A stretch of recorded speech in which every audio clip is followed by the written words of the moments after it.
cumprimento a igreja com a paz do Senhor. Como é bom estar na casa do Senhor. Esse é o melhor lugar para qualquer um de nós. Eu pediria que vocês podem se sentar.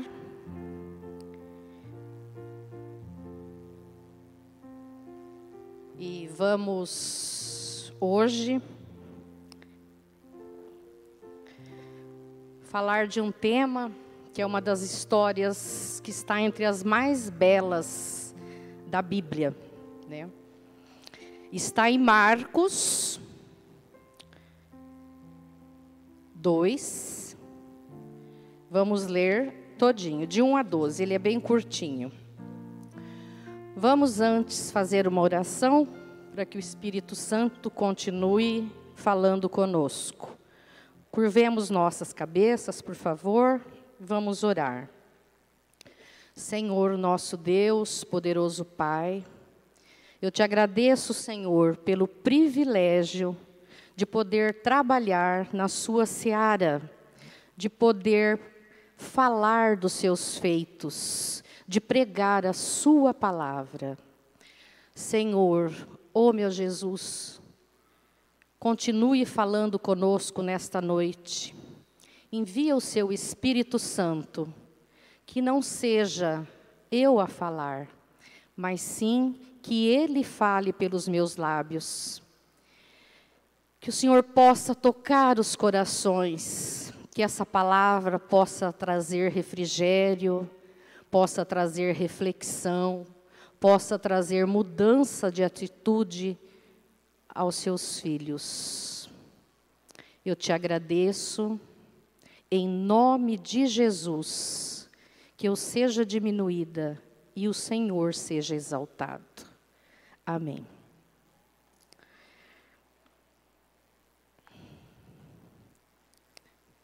Meus irmãos, eu estava comentando com o pastor Sandro, que como que a gente muda, né? Você começa a pensar num tema, aí depois você passa para outro, enfim. Ontem eu fiquei até umas 11 horas da noite, porque eu mudava de tema. Até que você, Jesus, o Espírito Santo fala, não, é esse que você tem que falar.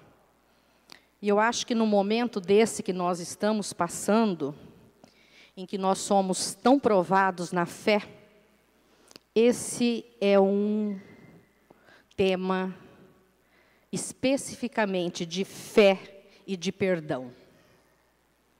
Então, vamos fazer a leitura, o paralítico de Cafarnaum. E alguns dias depois, entrou outra vez em Cafarnaum, e soube-se que estava em casa. E logo se ajuntaram tantos, que nem ainda nos lugares junto à porta cabiam, e anunciava-lhes a palavra. E vieram ter com ele, conduzindo um paralítico, trazido por 4.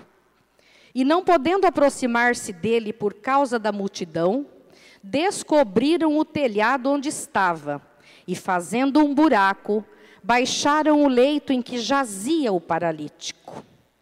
E Jesus, vendo a fé deles, disse ao paralítico, filho, perdoado estão os teus pecados. E ali estavam assentados alguns dos escribas, que arrazoavam em seus corações, dizendo, por que diz este assim blasfêmia? Quem pode perdoar pecados, senão Deus?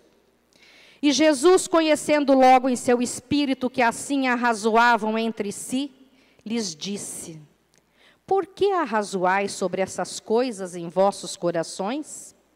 Qual é mais fácil? Dizer ao paralítico, estão perdoados os teus pecados, ou dizer-lhe, levanta-te, toma o teu leito e anda. Ora, para que saibais que o Filho do Homem tem na terra poder para perdoar pecados, disse ao paralítico, a ti te digo, levanta-te, toma o teu leito e vai para a tua casa. E levantando-se, e tomando logo o leito, saiu em presença de todos, de sorte que todos se admiraram e glorificaram a Deus, dizendo: nunca tal vimos. Glória a Deus, Senhor.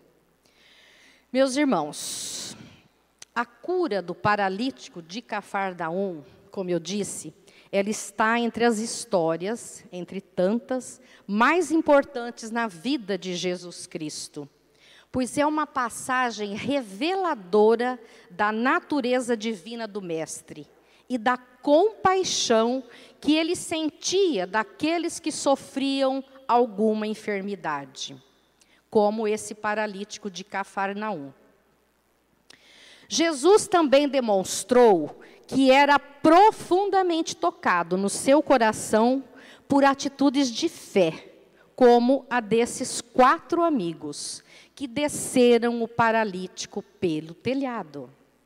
E essa passagem também foi registrada nos evangelhos de Lucas 5, 17 a 26 e também na de Marcos, que nós acabamos de ler. E essa passagem ela é tão especial que os significados já começam a aparecer apenas olhando com atenção para o nome do lugar onde ocorreu. Cafarnaum, em hebraico, significa aldeia do conforto ou do consolo. O interessante é que no verso 2:1 em hebraico, a mesma raiz pode significar que Jesus voltou a entrar em Cafarnaum, ou que Jesus voltou a entrar para perdoar e consolar. Olha que coisa linda. Tudo na Bíblia se encaixa perfeitamente. Quanto mais a gente lê, mais a gente vê a perfeição que somente por homens inspirados pelo Espírito Santo podia escrever uma história, acontecimentos de uma forma tão coerente. E Cafarnaum, ela ficava a noroeste do Mar da Galileia, que todos vocês aqui acho que sabem que não era um mar, era um rio, né? Um rio não tão grande, era 21 de comprimento por 12 de largura.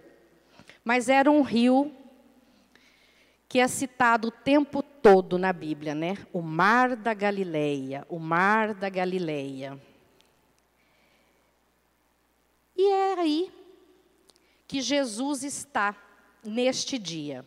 E Jesus também morou em Cafarnaum, né? Assim como alguns dos seus discípulos, Pedro, Tiago, André e João. E nesse texto que narra a cura do paralítico de Cafarnaum, Jesus também lida com vários grupos, presentes em qualquer reunião em que o mestre se encontrava. E as pessoas nessas reuniões, nas reuniões do mestre, e nessa especificamente, tinham corações diferentes, instintos diferentes.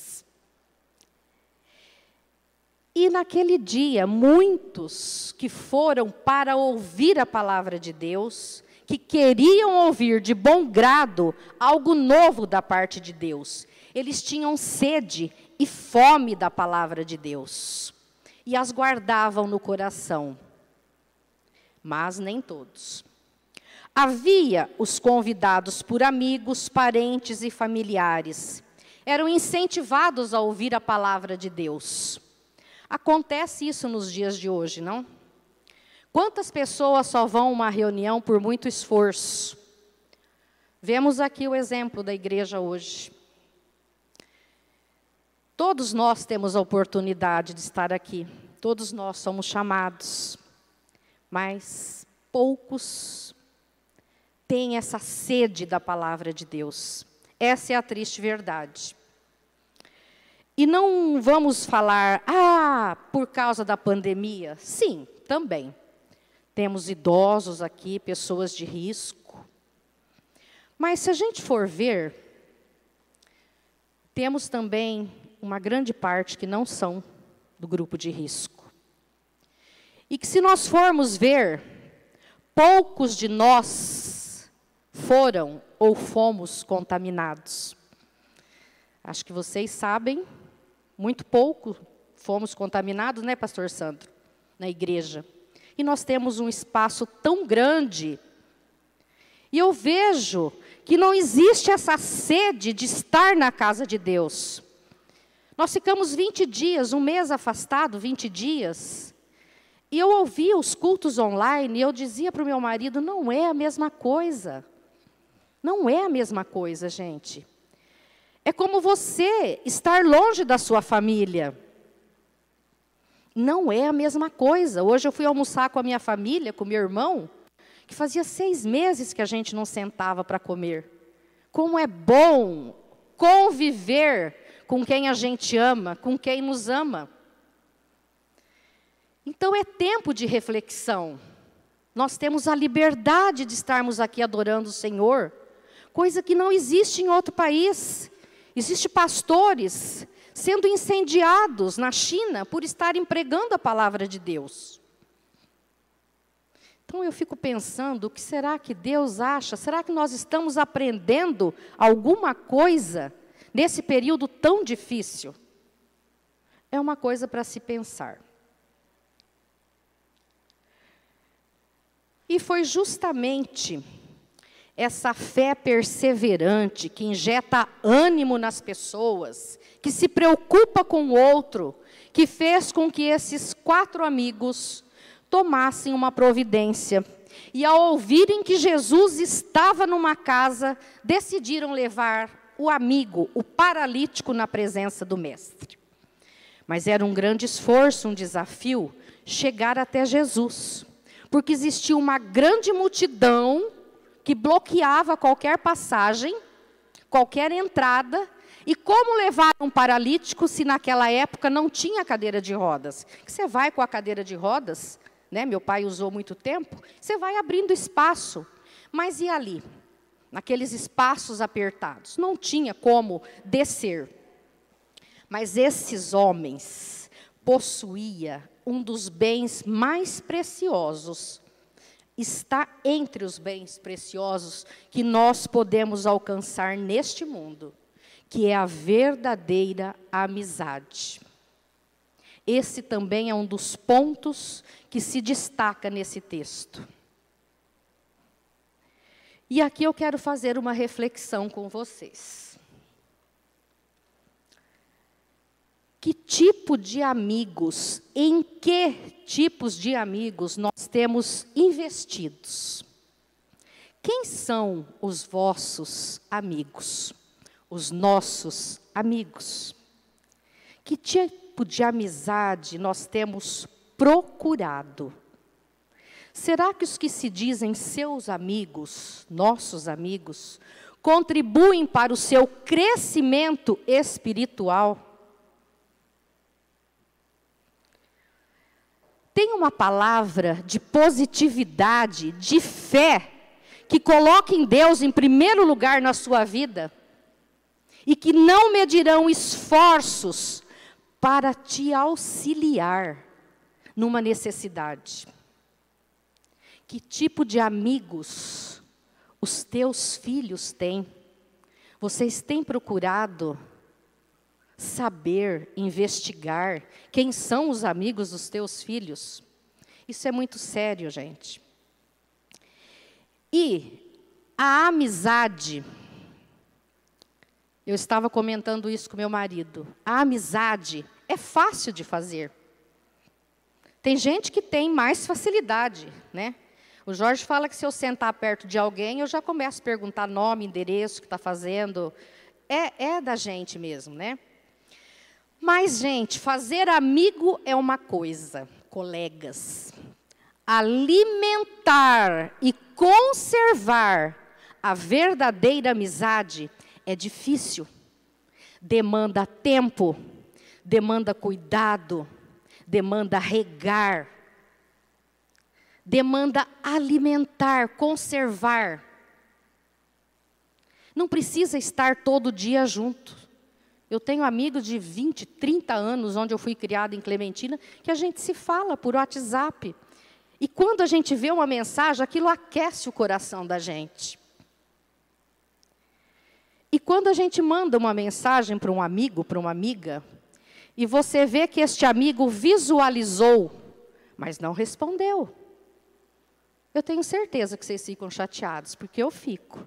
Eu já penso, poxa, será que eu fiz alguma coisa? Né? Não respondeu. Então, quando tiver um tempinho, responda. Vê que um amigo ligou, retorne assim que der. Liga, está tudo bem? Você está precisando de alguma coisa? Gente, foi tanta demonstração de carinho que eu recebi nessa Covid minha, que eu falo, glória a Deus. Então, existe diferença entre colegas e amigos. Devemos tratar todos bem, ajudar todos, porque todos são filhos de Deus. Mas, amigos, você conta numa mão e acho que talvez ainda pode sobrar dedos. Mas eles ouviram que Jesus estava lá. Então nasce essa pequena semente de esperança plantada no coração desses amigos. E assim, meus irmãos, através de um buraco no telhado, esse homem chega até Jesus. Eu estava lendo, pesquisando, e as casas, parece que tinham escadas, né, pastor Teixeira? Escadas laterais, que subiam até o teto. E ali tinha um alçapão. Todas as casas, né, tem um alçapão, a maioria. Então, foi por ali que eles conseguiram descer a cama, tem até a imagem ali, que o irmão Reginaldo colocou, conseguiram descer esta cama até o mestre. E Jesus, vendo a fé daqueles amigos, fica muito tocado, né, com a fé desses homens. E ali, ele diz para esses 4 amigos que olhou esse paralítico e disse para ele, são-te perdoados os teus pecados. Filho, perdoados estão os teus pecados, em outra língua. Realmente, a fé é o firme fundamento que nos conduz ao Salvador. E foi por essa fé que Jesus o perdoou. E o mestre perdoa mesmo os pecados desse paralítico. Mas aí é outra reflexão. Por que perdoar antes de dizer, olha, anda, pega a sua cama e ande, como ele disse depois disso, né? E o que aprendemos aqui, irmãos? Por que primeiro perdoar os pecados, para então acontecer a cura? Quantas coisas na vida têm o poder de nos paralisar? Quantos sentimentos de raiva, de ódio, de desgosto, de depressão, têm o poder de nos colocar enfermos? A mágoa guardada por muito tempo é um câncer que vai corroendo por dentro. E muitos desistem da vida. Mas só Jesus sabia o que ia na alma daquele homem. Ninguém sabia, a Bíblia não fala por que esse homem ficou paralítico, se ele nasceu paralítico, se ele já nasceu, ou se essa paralisia veio em decorrência de alguma coisa, a Bíblia não nos fala.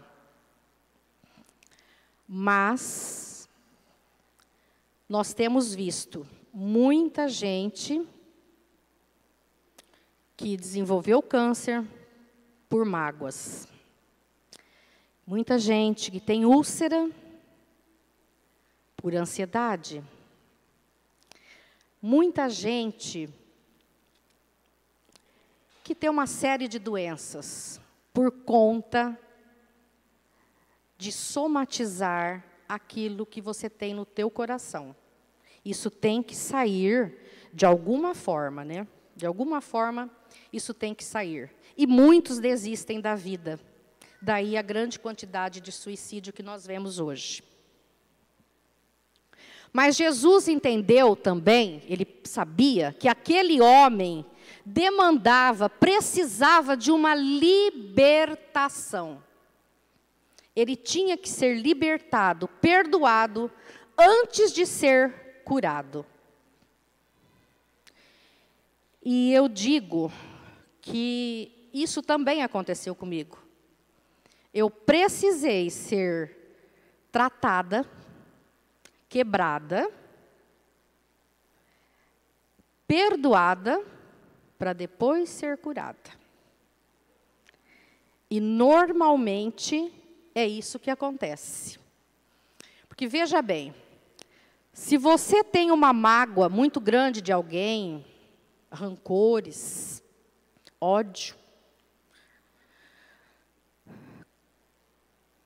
como que Deus pode colocar bênçãos na sua vida?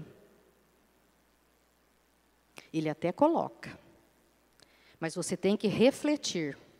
E uma das coisas mais difíceis é o exercício do perdão. É muito difícil perdoar. Muito difícil. Mas não é impossível. Quando você entender que aquilo faz mais mal para você do que a pessoa odiada, quando você pensar nisso, isso descer para o seu coração, isso vai ser tratado. Existe um exercício na psicologia também, que ajuda. Você tem que acostumar o seu intelecto, porque tudo que você fala cria forma.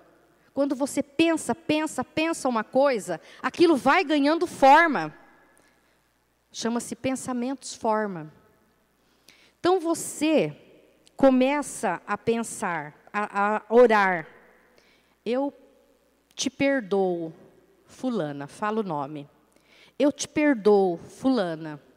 Senhor, fazei com que eu aprenda a perdoar e diga o nome. E vá falando, e vá falando, e vá orando. Quando você pensar naquela pessoa, o rosto dela começar a vir até você, já vai estar mais brando. E quando você menos perceber, você perdoou aquela pessoa. E o que é mais difícil do que perdoar alguém? É você se perdoar. É muito difícil, gente, nós nos perdoarmos. Nós temos sentimentos de culpa que nós carregamos desde a infância. Michele é psicóloga, sabe disso. A forma como você é criada, as coisas que você ouve, é difícil você se perdoar. Diz a psicologia que nós temos dentro de nós o maior algoz de nós mesmos, somos nós. Então, quando você aprende a perdoar o outro e a se perdoar, é como se o teu coração sentisse uma leveza muito grande. Mas não é fácil perdoar. Por isso que Jesus tratou este homem antes, perdoou os seus pecados antes de livrá-lo daquela paralisia. Mas Jesus mal tinha terminado de tratar dos sentimentos daquele homem paralítico, E os religiosos extremistas já começavam em seus corações e na força dos seus pensamentos a dar expansão a toda sorte de dúvidas que eles carregavam em si. Os homens que estavam naquela casa eram, em grande parte, um grupo ultra-religioso, extremistas, como Jesus diz, raça de víboras, fariseus e doutores da lei. E ali estavam assentados alguns dos escribas que arrazoavam em seus corações, dizendo: por que diz estas blasfêmias? Por que diz este assim blasfêmia? Quem pode perdoar pecados senão Deus? O interessante é que eles estavam certos naquela pergunta e naquela afirmação. Somente Deus perdoa os pecados, ninguém mais. Mas o que eles sabiam? Sabiam que existiria um Messias, mas eles não acreditavam, não concebiam e não aceitavam que aquele era o Messias, o Salvador, o Filho de Deus, portanto, Deus. Deus disse: este é o meu filho. São 3 pessoas, Pai, Filho e Espírito Santo, a Santíssima Trindade. E Jesus é o Deus. Mas eles não aceitavam. Como aceitar que Jesus, que o Messias, o Salvador, andava com pobres, com prostitutas, com doentes, enfim, com um povo? Jesus andava, pregava, comia, sentava, curava, falava. Eles não aceitavam isso porque eles achavam que o Messias seria alguém cheio de júbilo, garboso, rei. E como muitos ainda, né, pastor Daniel, em Jerusalém, em Israel, não aceitam ainda, né, que Jesus é o Messias, que já veio e que vai voltar.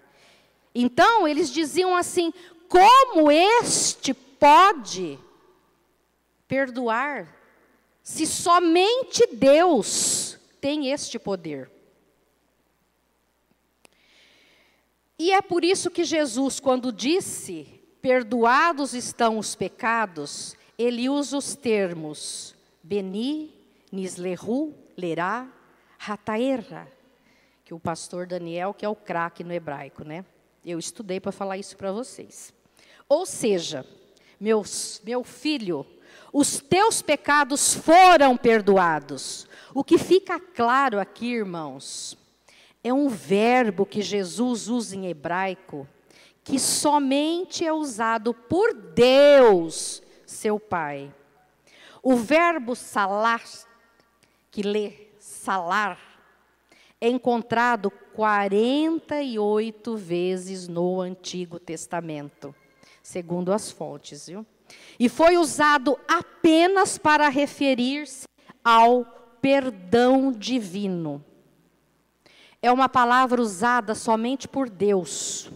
Nenhum homem ousou usar este verbo perdoar.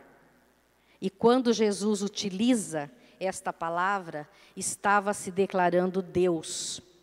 Ninguém tem o poder de perdoar pecados do outro. Né, pastor Sandro? Nem pastor, nem minha mãe, nem meu pai. Eles podem perdoar minhas faltas. Olha, eu te perdoo. Olha, meu amigo, eu te perdoo. Mas somente os nossos pecados são tratados entre eu e Deus. Entre você e Deus. E isso é usado 48 vezes esse verbo. Somente por Deus, porque somente Deus tem o poder de perdoar pecados. Então Jesus estava perdoando o pecado daquele homem, os pecados daquele homem. E quando Jesus usa esta palavra, ele se declara Deus. E dizendo para aqueles hipócritas, Eu sou Deus. E o texto prossegue dizendo que Jesus sabia que os doutores da lei estavam duvidosos em seus corações. E o mestre se volta para eles e revela o que estava pensando entre si.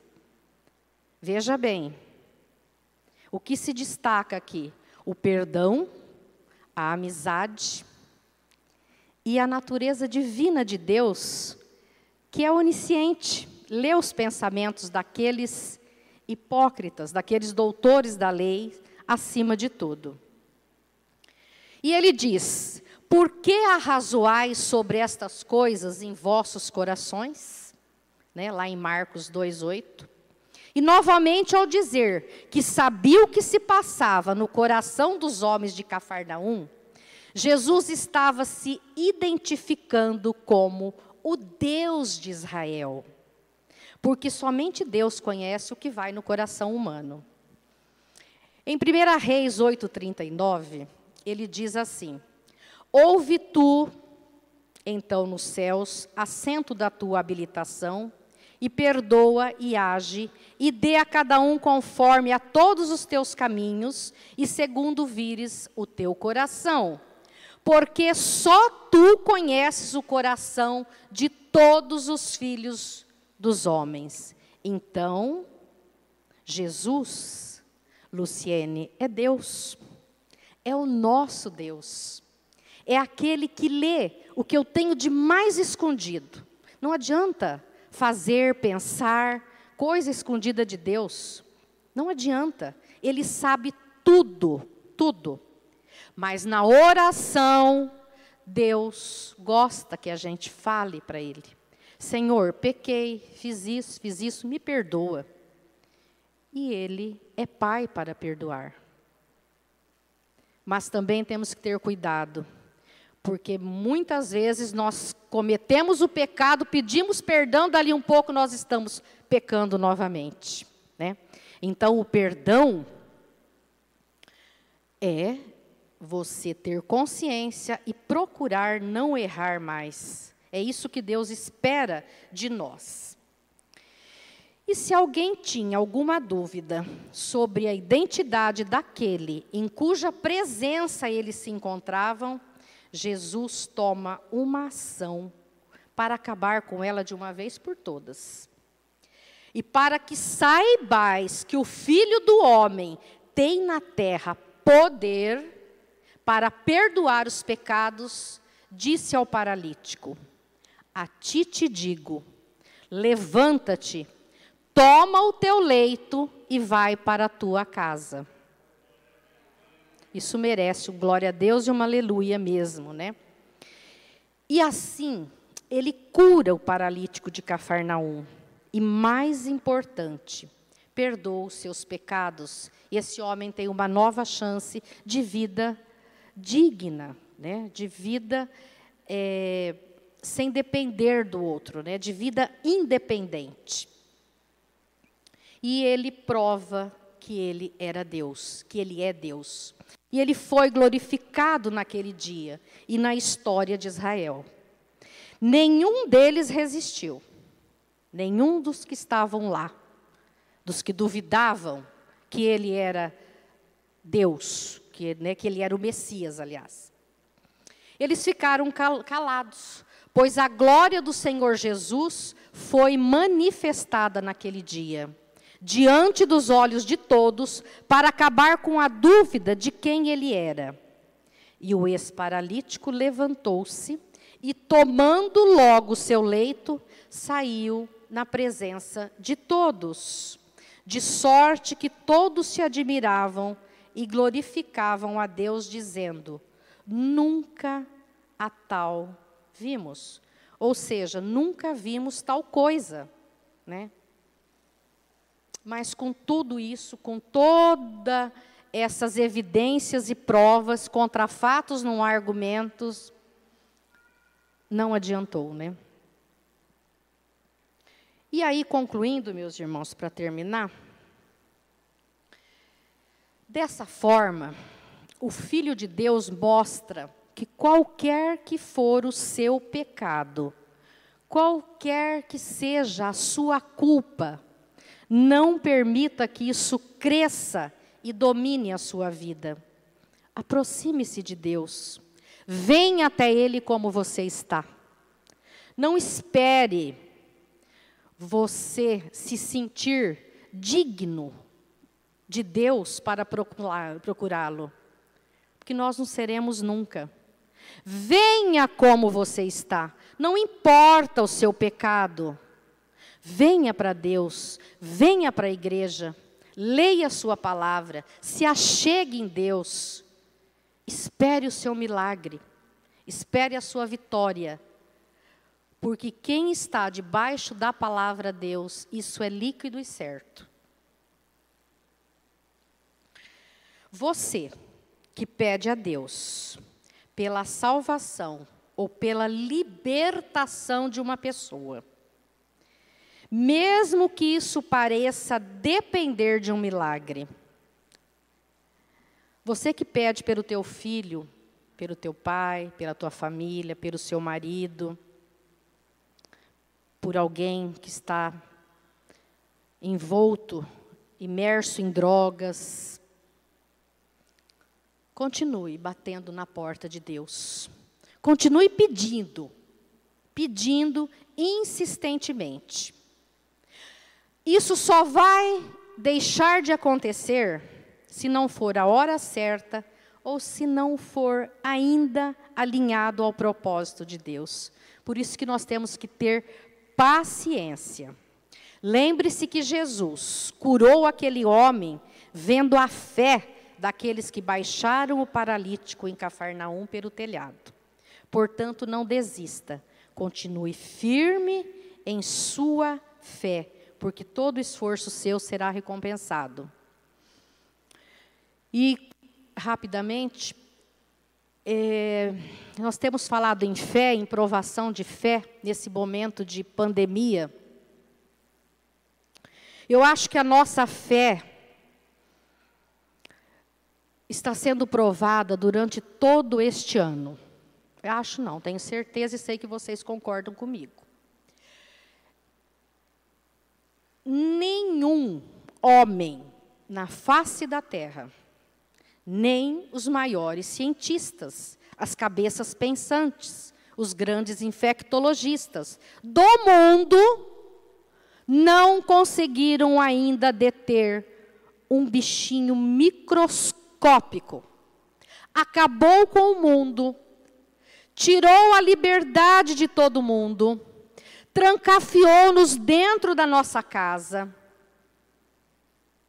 porque nós somos impotentes. E isso, para mim, é um alerta muito sério de Deus. Eu sou. Vocês não estão me reconhecendo como o dono do mundo, como o vosso Pai e o vosso Criador. É uma doença solitária, totalmente solitária, gente. Você fica trancado e ninguém pode te ver, ninguém pode te visitar. As pessoas olham para você, os teus parentes, não querem chegar perto. Nós ficamos 45 dias sem ver nossos netos. Eles tinham medo da gente, as crianças, né? O pai fazia cabeça, a mãe fazia cabeça, e a gente também queria o bem deles. Então, é uma doença totalmente solitária. Mas, ao mesmo tempo, nós nos fechamos em casa com a nossa família. Teve que arrumar tempo. Teve que ver filme junto, joguinho junto, mãe fazendo tarefa de filho. Tem mãe que pensa que o filho é responsabilidade da escola, gente. Eu fui numa reunião do Lorenzo, do meu neto, antes dessa pandemia, ia ser um feriado prolongado, quinta, sexta, sábado, domingo. Uma mãe se levanta lá e fala assim, mas como? O que eu vou fazer com meus filhos? Duas meninas, 4 dias dentro de casa. Para que teve filhos? Para que teve? Então, eu acho que são valores que é difícil, ninguém vai se esquecer esse ano de 2020, o 2020, ninguém vai se esquecer. Mas são valores que o mundo perdeu. E aqui esse ano é uma chance de resgatar. Eu espero que quando passe essa pandemia, a gente não esqueça tudo isso que a gente viveu. Porque não é possível, alguma coisa de bom vai ter que ficar disso tudo. Né? Então, finalizando, gente, eu digo para vocês, vocês querem ter uma vida de vitória? Quem não quer uma vida de vitória? Tenha ao seu lado, caminhando sempre com vocês, o Espírito Santo. Coloque o seu propósito na mão do Espírito Santo. E se existe algum obstáculo entre o seu propósito e o dele, pode ser que esse desejo ainda não esteja amadurecido o suficiente para vir para as tuas mãos. Encare os obstáculos como oportunidade de crescimento e provoque o seu milagre. Dê condições para que Deus faça esse milagre em sua vida. Busque a Ele, se achegue a Ele. De manhã, Espírito Santo, fica ao meu lado o dia todo. Fica comigo. Me dê estratégia para lidar com as situações que eu não consigo resolver. Nos dê paciência. Nos fortifique a nossa fé. Isto é vitória. E se perdoe. Sabe por que nós devemos nos perdoar? Porque nós já fomos perdoados na cruz do Calvário. Esse foi o verdadeiro perdão que Ele nos deu. Então vamos aprender, exercitar o perdão. E principalmente, aprender a nos perdoar. Porque nós somos imperfeitos. Mas quando nós temos Jesus ao nosso lado, nós temos obrigação da gente se elevar espiritualmente, crescer espiritualmente, olhar o outro com outros olhos. É essa mensagem que eu tinha para deixar para vocês. O perdão e a amizade. E vamos exercitá-lo com a misericórdia de Deus. Amém?